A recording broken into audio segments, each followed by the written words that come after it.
இன்றைக்கி வீடியோவில் ரொம்ப சிம்பிளாகவும் ஈஸியாகவும் செய்யக்கூடிய எக் கிரேவி எப்படி செய்கிறதுன்றதை பார்ப்போம். எக் கிரேவி செய்கிறதுக்கு நான் ஒரு 3 ஸ்பூன் அளவு ஆயில் விட்டுருக்கேன். ஆயில் லேசாக சூடாகவும் ஒரு 1/4 ஸ்பூன் அளவு மஞ்சத்தூள் சேர்த்துக்கலாம். அது கூடவே ஒரு 1 ஸ்பூன் அளவு மிளகாத்தூளும் சேர்த்துருக்கேன். கொஞ்சமாக உப்பு சேர்த்துக்கலாம். இப்போ எல்லாத்தையும் நல்லா ஒன்றா மிக்ஸ் பண்ணி விடுங்க. எண்ணெய் ரொம்ப சூடாகிட வேணாம். சூடானா மிளகாத்தூள் கருகின மாதிரி ஆயிரும். இந்த லேசான சூட்லேயே இப்போ நம்ம ஒரு 5 முட்டை வேக வச்சு கட் பண்ணி எடுத்து வச்சுருக்கேன். இப்போ அந்த முட்டையும் சேர்த்துக்குவோம்.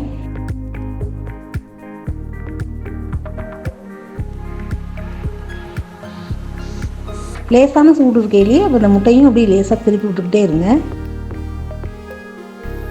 எண்ணெயில் போடையில் இந்த முட்டை லேசாக வெடிக்க ஆரம்பிக்கும்.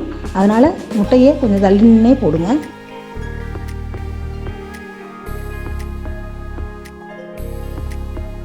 இப்போ முட்டையை லேசாக திருப்பி விட்டுக்கலாம்.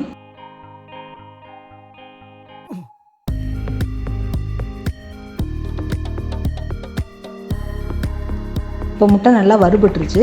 இப்போ இந்த முட்டையை பூரா எடுத்துக்கலாம்.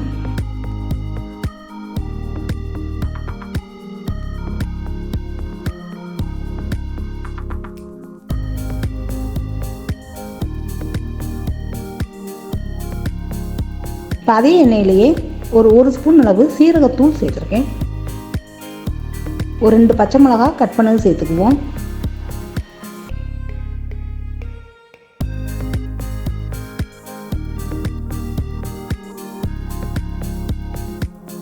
இப்போ 2 பெரிய வெங்காயம் பொடியாக கட் பண்ணி எடுத்து வச்சுருக்கேன். அதையும் இப்போ சேர்த்துக்கலாம். வெங்காயம் நல்லா வதங்கட்டும்.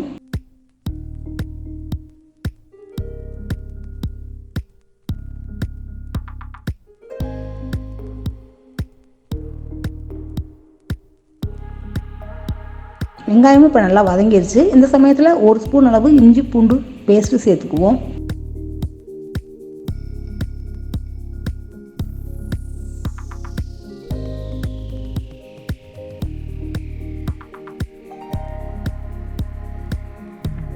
இப்போ 2 தக்காளி பழத்தை பொடியாக கட் பண்ணி எடுத்து வச்சுருக்கேன். இப்போ அந்த தக்காளி பழத்தையும் சேர்த்துக்கலாம்.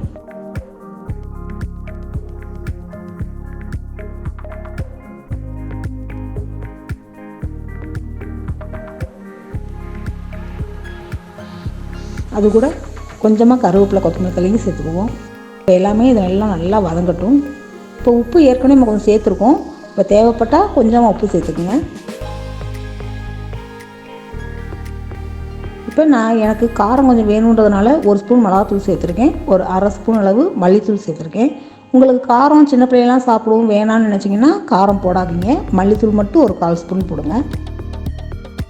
இப்போ ஒரு 1/4 டம்ளர் அளவு தண்ணி ஊற்றியிருக்கேன். இப்போ எல்லாமே ஒரு 5 நிமிஷம் நல்லா வேகட்டும்.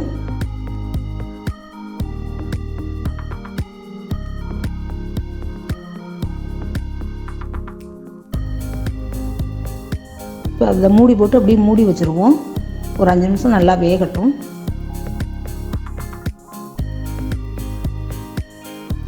பார்த்தா வெங்காயம் தக்காளி பழம் எல்லாமே நல்லா வெந்து வந்துருச்சு.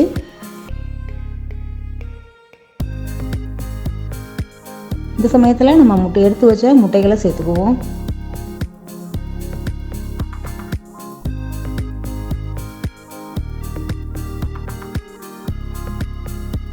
இப்போ இந்த முட்டையில் உப்பு காரம் எல்லாமே கொஞ்சம் பிடிக்கணுன்றதுக்காக அப்படி மூடி போட்டு ஒரு 2 நிமிஷம் மூடி வைப்போம்.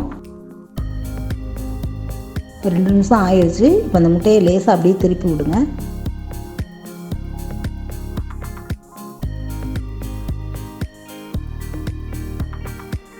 இப்போ இந்த முட்டையில் உப்பு காரம் எல்லாமே நல்லா பிடிச்சிருக்கும். ரொம்ப டேஸ்ட்டாகவும் இருக்கும். இதை நம்ம சாம்பார் சாதம் ரசம் சாதத்தோடு சாப்பிட்றதுக்கு ரொம்ப டேஸ்ட்டாக இருக்கும். நீங்களும் இதை ட்ரை பண்ணி பாருங்கள். உங்களுக்கு இந்த வீடியோ பிடிச்சிருக்குன்னு நினைக்கிறேன். பிடிச்சிருந்தா லைக் பண்ணுங்கள், ஷேர் பண்ணுங்கள், சப்ஸ்கிரைப் பண்ணுங்கள்.